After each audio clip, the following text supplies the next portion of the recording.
Good evening. On behalf of the Action Lab, I'd like to welcome you all to the Freedom Forward Film Series. This virtual series brings together social impact storytellers, social justice practitioners, and artists dedicated to imagining a world with freedom, justice, and well-being for all people.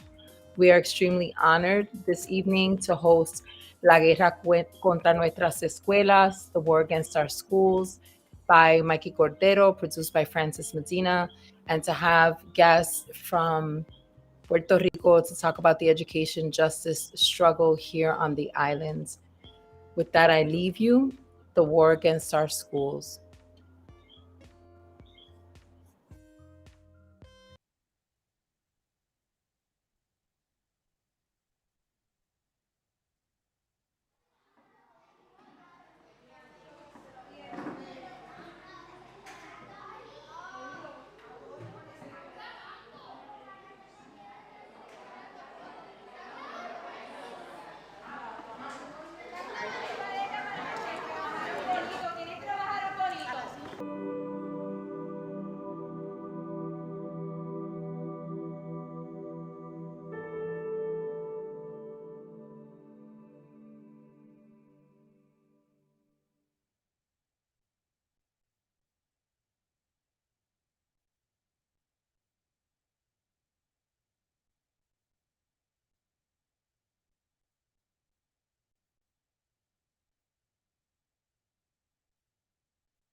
Hello, hello, hello.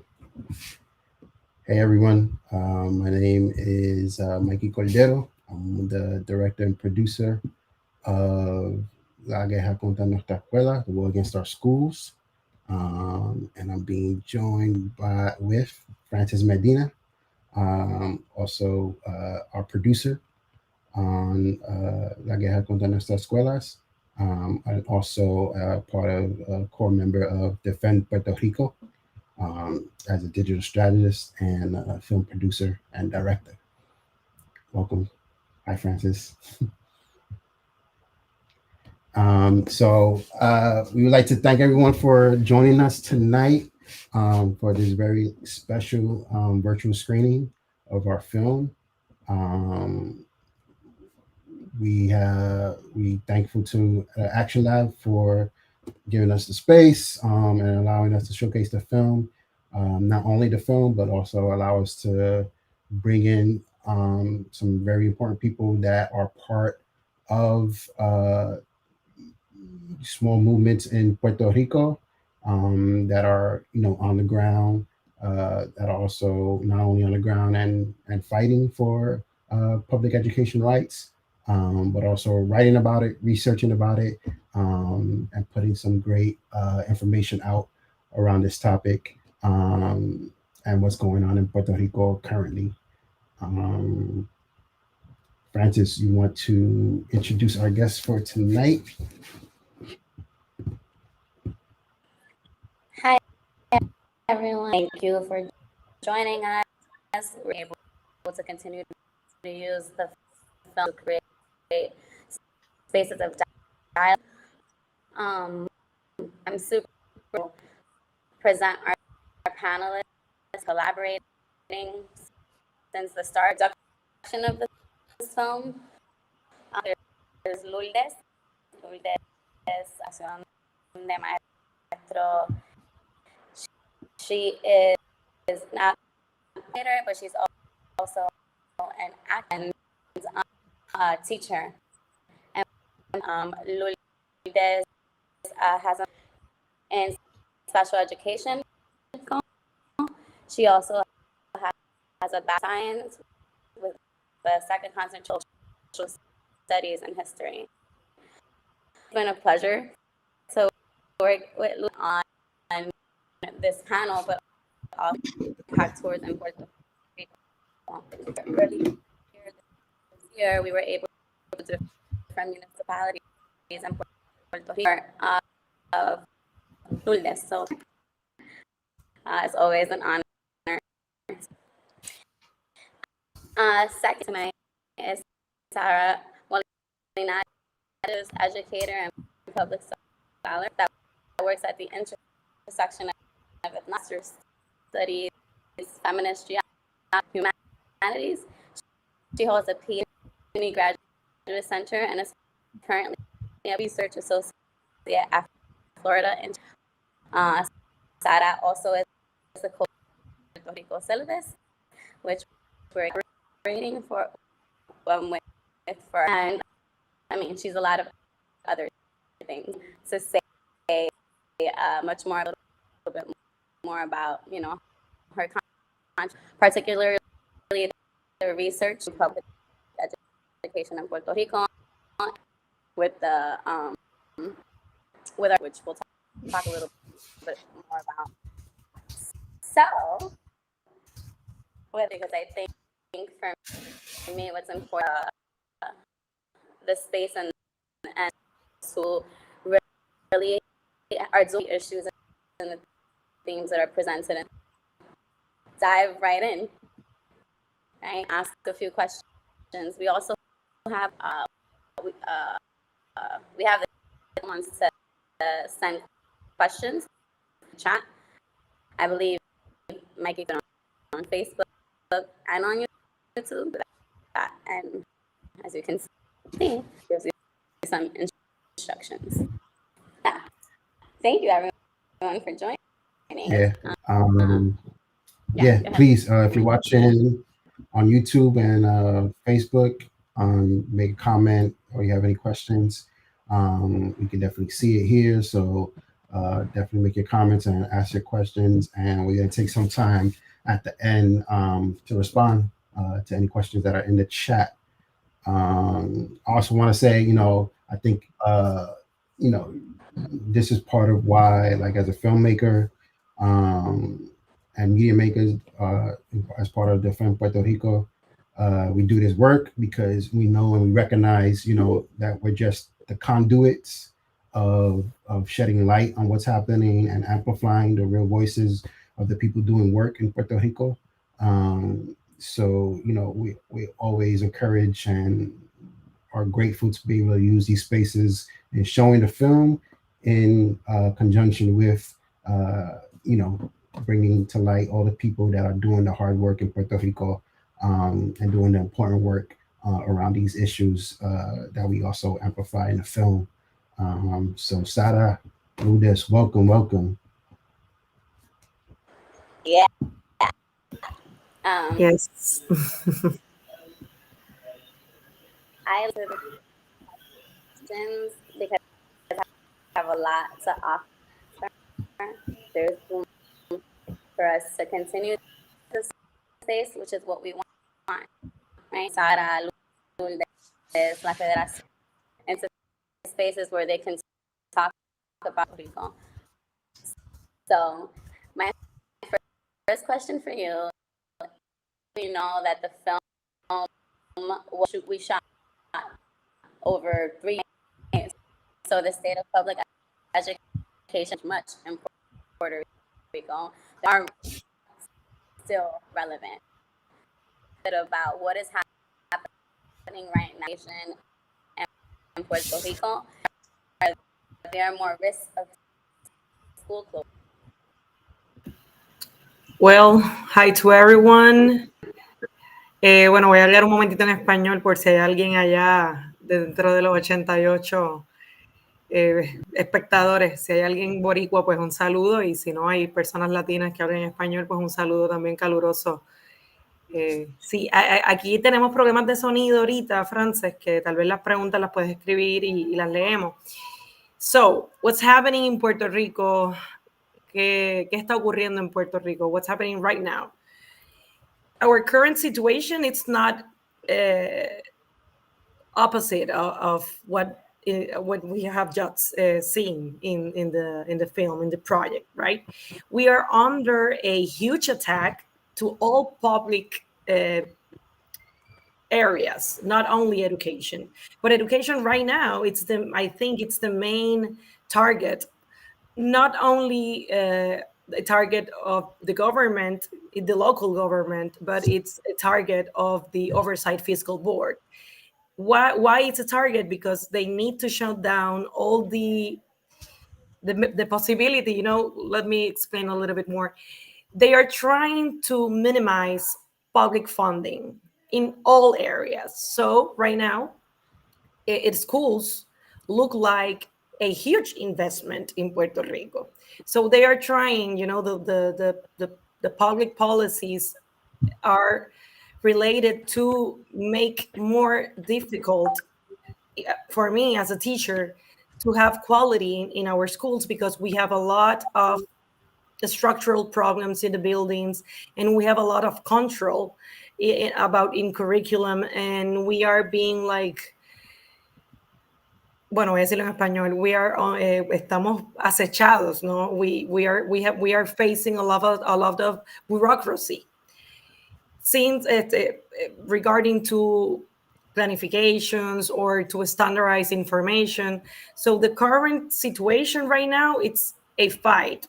It's like the title of the documentary. It's a war against schools, and public schools are the main target.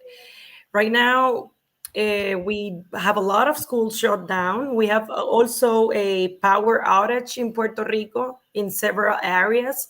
That is caused, maybe for me, the first reason is the privatization of the electric system in Puerto Rico.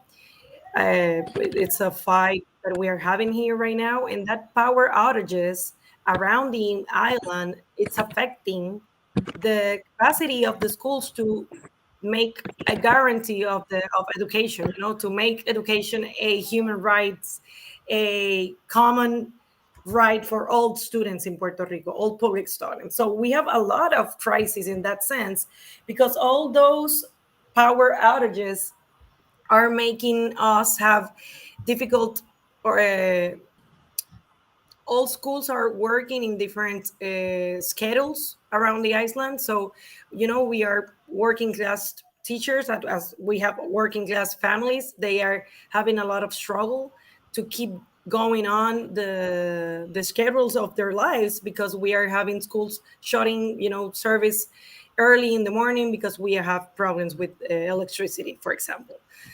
Maybe Mikey, I don't know if I'm making myself clear, because I'm thinking in Spanish and practicing a little bit my English here, but that's part of the situation right now in the schools in Puerto Rico.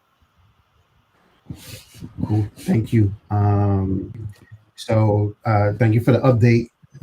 Lo que está pasando ahora in Puerto Rico. I think we also would like to hear about what is specifically la Federación FMPR doing to advocate for the teachers, for the students, and the families. What are the current demands? Que son los demandas ahora mismo? Yes. Well, we are also fighting to survive every day here in the US colony, right? So, since the recent Hurricane Fiona, la Federación de Maestros y Maestras de Puerto Rico, the first thing we did was, make collaborations around other organizations to help our teachers and our students here in the island. So in the past maybe 1 month, we have been working on that, but at the same time, we are working case by case with teachers that they are having a lot of ¿cómo se dice? Acoso laboral. They're having a lot of, guys, Mikey, the word? ¿Cuál? Acoso laboral. Harassment. Harassment. Thank you. Yeah, labor. Yeah, we have labor harassment. We are having a lot of issues regarding labor harassment in the past 3 months. So we are not just dealing with the consequences of of disaster capitalism in the colony, but we are also defending our rights as teachers and workers at the same time, and also defending the rights of the students, because those two are related. As our rights as workers, as teachers, it's related to also the rights of the students. That's part of another topic, another conversation, but they are both related. So right now we are working on that. We are working as well to educate the members of the union. We need to have more access and more space to understand what rights are. Human rights are not just in the Declaration and in the Universal Declaration of Universal Human Rights. They are part of our Constitution as well, and we have to fight for dignity. So we are engaging, and we are making, programs in the different areas in Puerto Rico, so we can keep in touch with our members, and we can teach them and relate them with the work we need to do. It's the work of defend. Really, we need to defend the public education in Puerto Rico, that it's under attack, and it's increasing the attack, for example.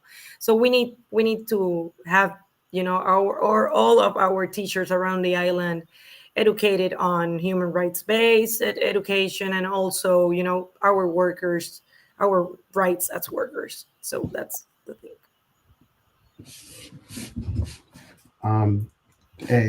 Can you talk about como like how that is also like strategic for a state to go after the education, and what it means when they start to go after the education sector in a country, and the effects of that? Yeah, for example, the burnout on workers in academia and as a general, and in public schools and scholars. I think burnout is part of a huge theme. I think burnout is like the first manifestation of that oppression related to workers right now in Puerto Rico and its public schools, because we are doing a lot of paperwork, a lot of unnecessary paperwork. And for example, in my school, we do not have televisions or projectors or printers, but you're asking me a lot of paperwork. So we have a huge school, and we don't have a ceiling for our basketball court, and our students, we are depriving education. It's like you are failing. You are designing the fail of the system. It's failing by design. Our school system is maybe going to fail because it's part of the design, and standardized tests, for example, an increasing bureaucracy, a short, a minimum democratic process or access to information. So we have we have burnout. We have a lot of bureaucracy regarding to education and quality. We are not talking about quality. We're talking about quantity, and it's different. We need to have to create the methods, the really good methods and mixed methods to evaluate education or learning, and we are not having that. We are only thinking about standardized tests. So it's not only you can't be just. You can't have a restorative justice process. Education being just only measuring quality by a standardized test. So I have resumed a little bit. No, we have a lot of bureaucracy, a huge one since the latest law. We have a short, no, it's not short. We don't have access to information, and we don't have democratic process anymore. And we are having a lot of burnout in the teachers. So as well, we are having, families are not happy about the service of the education public system right now, because it's not working for anyone. It's just working for justify the failing of the system, of the faith of the system. So I'm just para cerrar, to close, I will love to say this again. It's failing by design. You are making us fail by the design of the government, of the design of the public education programs and policies. They are making us fail. We are not failing because we are not failure. And we can demonstrate that in many ways. So, I get emotional about this. It's a failing by design policies and industry. It's not the way it's happening in Puerto Rico. No, en español puedo decir montones de cosas más, pero sí para resumir que eso quede claro. Francis, you back with us? I am back. Can you guys hear me? Awesome. We are Puerto Rico. Connection here. Every time meetings is questionable, but we're back. Thank you. I'm still going out. Yeah. Okay. But You please, take it on. So thank you, Lourdes. I wanted to real quick bring in Sarah too, because I know she's done a lot of work, research, scholarly work, writing around kind of like the bureaucracy of schools in Puerto Rico. Can you speak a little bit to that, Sarah? Yeah, hi everyone, and thank you so much to Defend Puerto Rico for the invitation and to Action Lab for organizing this. Such an important event.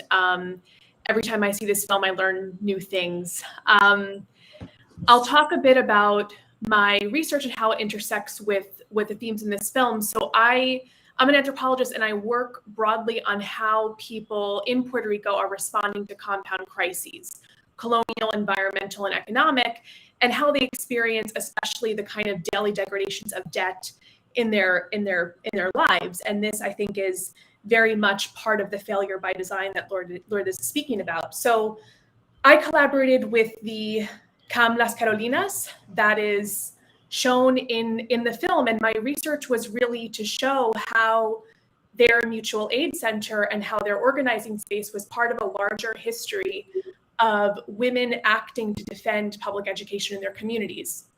So I wanted to historicize this process. I wanted to show how women, and especially elders, have been at the center of this for many years. And I situate the school occupation and rescue that you see in the documentary in terms of what I call how people are repurposing abandonment and how they're building infrastructures of care, or alternative infrastructures of care.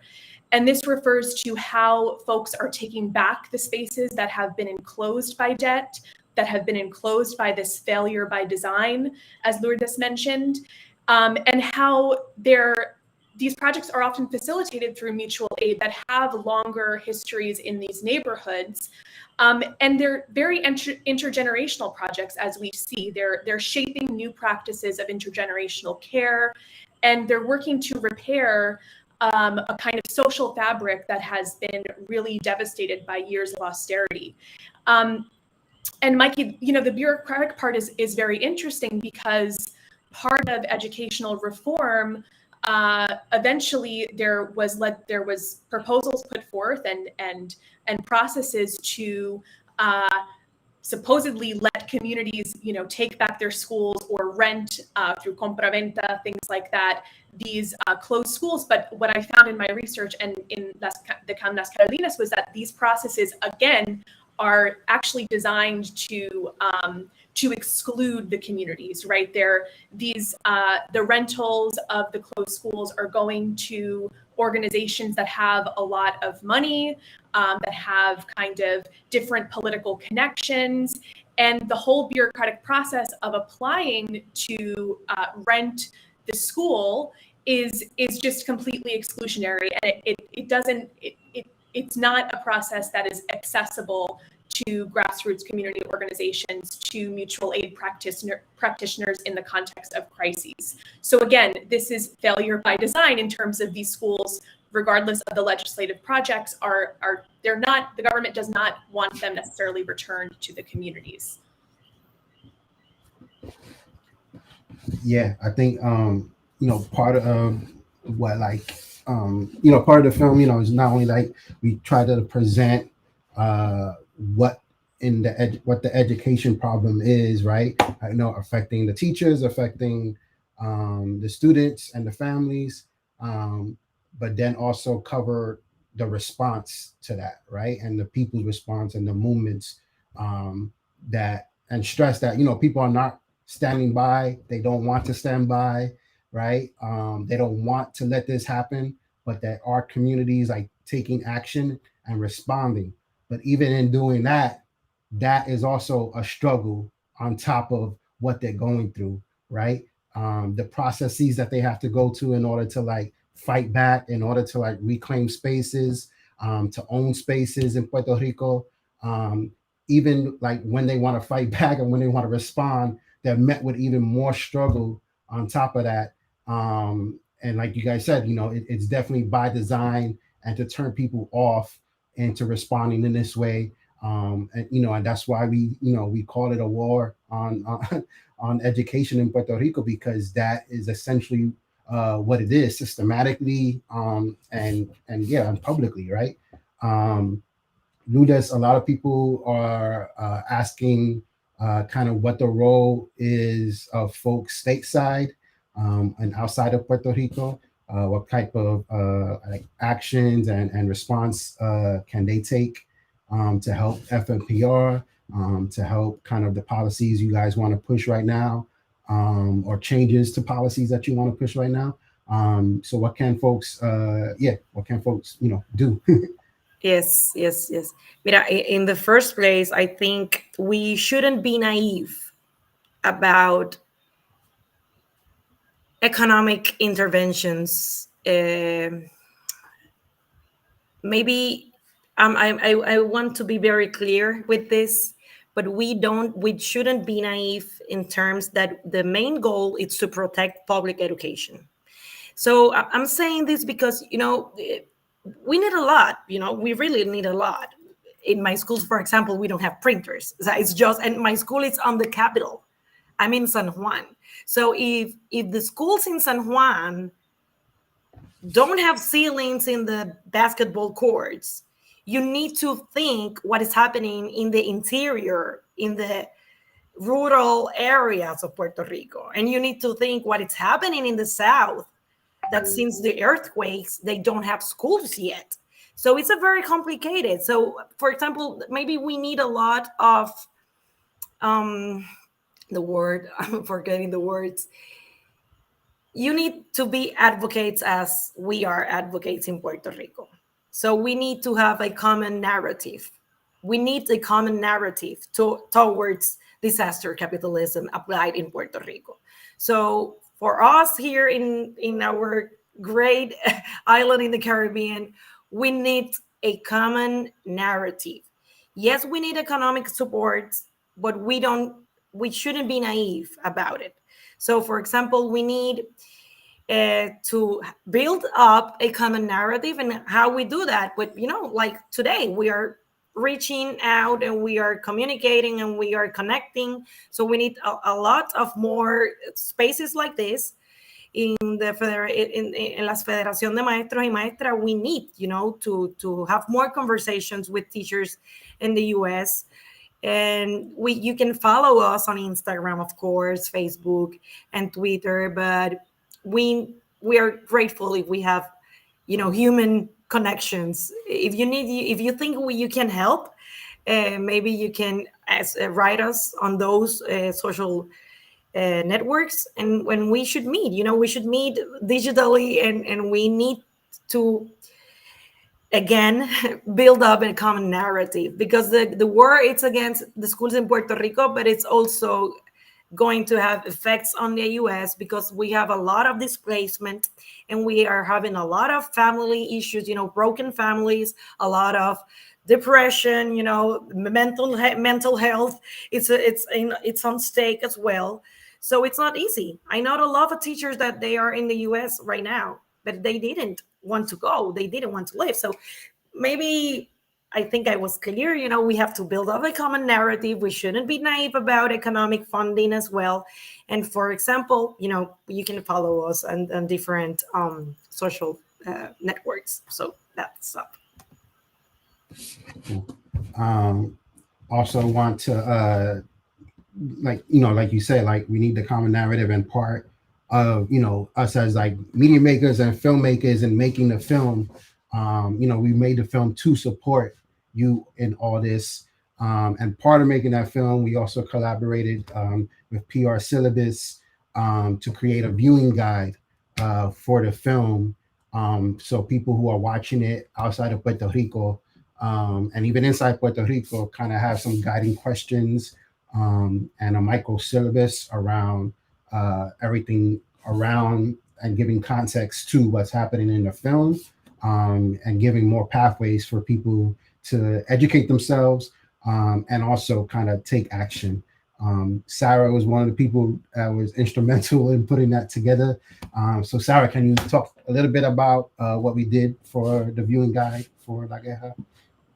Yeah, thanks, Mikey. And just real quick, I'm one of the co-founders of the Puerto Rico syllabus, and I hope we're going to be, I think we're going to be sharing these links somewhere with the audience. But we're a feminist collective founded in 2017 by a group of advanced scholars and emerging scholars that work in different ways in Puerto Rico, in conversation with activists and public intellectuals in Puerto Rico and the diaspora. And our goal with the syllabus is really to build what we call a living archive of open, accessible educational resources that can contextualize and historicize and provide some kind of social and cultural context and information about the different aspects of Puerto Rico's compound crises. And we wanted to do this really to develop alternative narratives because we found, especially in the diaspora, media, kind of mainstream media narratives around Puerto Rico's debt, especially in the beginning of Promesa, et cetera, it was very narrow, economistic or legalistic framing. So we wanted to kind of explode those framings and provide different ways of thinking about the debt crisis. And so we had a partnership last semester with Defend Puerto Rico, it's still evolving, and it was actually one of my favorite things I've done on the syllabus. And we wanted to bring together the Puerto Rico syllabus's kind of expertise in creating digital pedagogical tools with Defend Puerto Rico's expertise in storytelling and advocacy and media. So like Mikey said, we have a viewing guide that is fully bilingual, and we have a micro syllabus that is meant to provide different entry points to themes that emerge in the film. So for example, education privatization, mutual aid, the history of the Rescate movement in Puerto Rico, and also looking to New Orleans and Detroit, other sites that have been affected by similar processes, as the film shows. And we have a PDF that's downloadable, so it's very easily shareable with some guided questions for self or group reflection. We have an activity tool that kind of asks people to reimagine abandoned spaces in their own community. And we hope that this guide can travel with the film, and it can travel digitally, and it can travel in-person conversations and digital conversations as a resource to inspire action and spark conversation and critical thinking across different educational and activist communities. So we hope that everyone finds it useful. Dope. So yeah, me and Francis were super excited to work with you guys this year on this, and to finally take like our content and one of our films into this space, because we know how important it is in the education spaces and the university spaces, and really supporting people in what they're seeing, right? And supporting people in the story that we're trying to tell and the people we're trying to highlight. I think the way to engage with that and engage with media is like super important, and super important to getting the support that's needed and resources that's needed back to Puerto Rico and the movements on the ground, like LUDES and FMPR. We had a question in the chat about there was one question about union to union. So the union is the United Federation of Teachers. I think there's a question for you, Lourdes, if there's any way like people from the United Federation of Teachers could support the Federación de Maestros in Puerto Rico. So is there any like inter-union activism happening? or possibilities for that? Yes, I actually don't know if we already have a working connection or communication with the United Federation of Teachers, but Mercedes Martinez is our president, so I will send her all the information, and I will wrote the name of Macho Orlando Cordero, who wrote the question, so I can have a retrieve the information back. But yes, we are part of the trinational. We are working with Canada and with Mexico as well, other unions. So I will verify. And I have another question here about the law, the 85 law, la ley 85, que fue la ley de reforma. Sí, Suset, saludos. Te voy a contestar rápido en español y rápido resumo en inglés. Pues Suset, Suset, sí, hay algo pendiente por ahí. We are working, I don't want to say this on this platform because it's part of the grassroots work that we do with our members. But yes, Suset, I can keep in touch. I can contact you and we can talk about it here in Puerto Rico if you are here. But yes, we need to guarantee, like I said before, we need to guarantee public education. So yes, we're working towards that.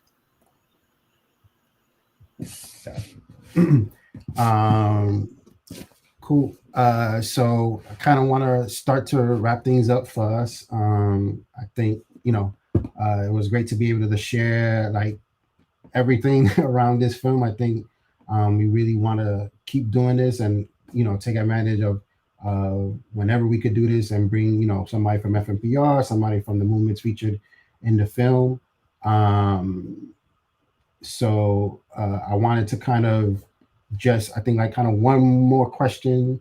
And if there's not any more questions from people watching, getting in right now if you need to. But I just want to kind of ask, our film, that like takes the angle of like what's happening with education, but I think across all sectors in Puerto Rico, there's like a privatization attack, right? Privatizing land, privatizing our land and our schools, the privatization of schools. I think that was like 2018 that there was a hard push under Kelleher to get people to submit ideas for charter schools in Puerto Rico. Do you have an update on like what happened with that and post Kelleher? What has kind of changed? As we said in the film, Kelleher was arrested for corruption charges, and she was sentenced earlier this year, or I think the end of last year.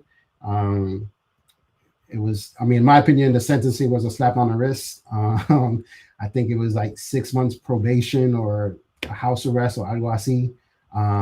But Lourdes, can we get kind of like what it's looking like post Kelleher and the effects of what she did? Well, Kelleher, she was right. She was a very bright person. Yes, she was, because she destroyed the ¿cómo se llama esto? The cultural organization of the Department of Education changed completely since Kelleher in Puerto Rico. So we need to say that yes, she was a very wise vulture. ¿Cómo es que se dice eso? Vulture. She was a very wise vulture. Yes. Since that, we had recently 4 more charter schools in the area of San Juan, for example. So yes, we are seeing a movement towards that. So it's not simple because all it's like Sarah said, it's very difficult for grassroots organization. It's very difficult for teachers and students and parents to gather information about how the Department of Education is dealing with the budget. Right now, we have a huge budget, but you don't see the budget on schools. You don't. You don't. Actually, I would like to share a lot of pictures, maybe in another platform, I don't know where, so you can see actually. And I'm talking only about the schools in the capital. You need to think, if those schools are near to the central government and they don't have the basic stuff, you need to imagine what is happening in the rest of the island. I need to say as well, in other areas, they have a little more democracy and power in other areas. In the area of San Juan, we don't have access of information, and we are very restricted about this process. So post Kelleher, the panorama, it's complicated as the beginning. So that's the reason I said we need common narrative, we need more digital gatherings and more advocates. This great work that you did in the film, it's very important to us that there in the Action Lab we are having this conversation. So thank you so much to Action Lab for having us here. So that's for now. Cool. So people could find you guys maestrasdepuertorico.com. They could also donate. You guys have a GoFundMe to donate to the teachers and the students in Puerto Rico right now. Sarah, any last words? No, just thank you all, and I'd love to keep collaborating in creating this, this critical common narrative, and please count on the Puerto Rico syllabus as a partner in this. So yes, visit puertoricosyllabus.com. We might have a few glitches going on right now with our WordPress, but it will be back soon. Cool. Great. So thank you, Lourdes. Thank you, Sarah, for joining us. Everybody else, check out La Guerra PR.com. On there, you could find the guide, you could find more screenings of the film, and you can also find links to all the organizations that were featured in the film, the Rescue School Spaces, and also the Federación de Maestros. There's a link to their organization also on there too. So that's laguerrapr.com. And you also find a guide on there if you want to host a screening. There's also a contact page to contact us for any screening ideas that you may have. We're open to getting this film out wherever and whenever. So bring the film, bring Lourdes, bring Sarah to talk. And yeah, you can reach out to us on there. And of course, social media, defendpr.com is our website, Facebook, Defend Puerto Rico, and IG, Defend PR. I think Mari would like to come back in and say a little goodbye. Francis, I know you had some issues, but it was lovely still having your face present in the conversation. Thank you, everyone. All right, let's bring Mari back on. Hey, Mari, are you there? Thank you, Francis. Sara, Lourdes, thank you all on behalf of the lab. We invite you, all of the people viewing, to continue to support Defend Puerto Rico, as well as La Federación de Maestros and the Puerto Rico syllabus. And we also invite you to join us in 2 weeks for a screening of Primera, about the popular uprisings in Chile. We will be with filmmaker Bravo, as well as human rights lawyer Santana. So please join us at freedomfilms.org. View our Eventbrite for tickets. Tell your friends. All of our virtual screenings are free of charge and open to audiences wherever you are. Thank you all again to our wonderful panel. Have a good evening, everyone. And thank you as well for your patience as we navigate fragile infrastructure on the island of Puerto Rico. Good night. Good night, everyone.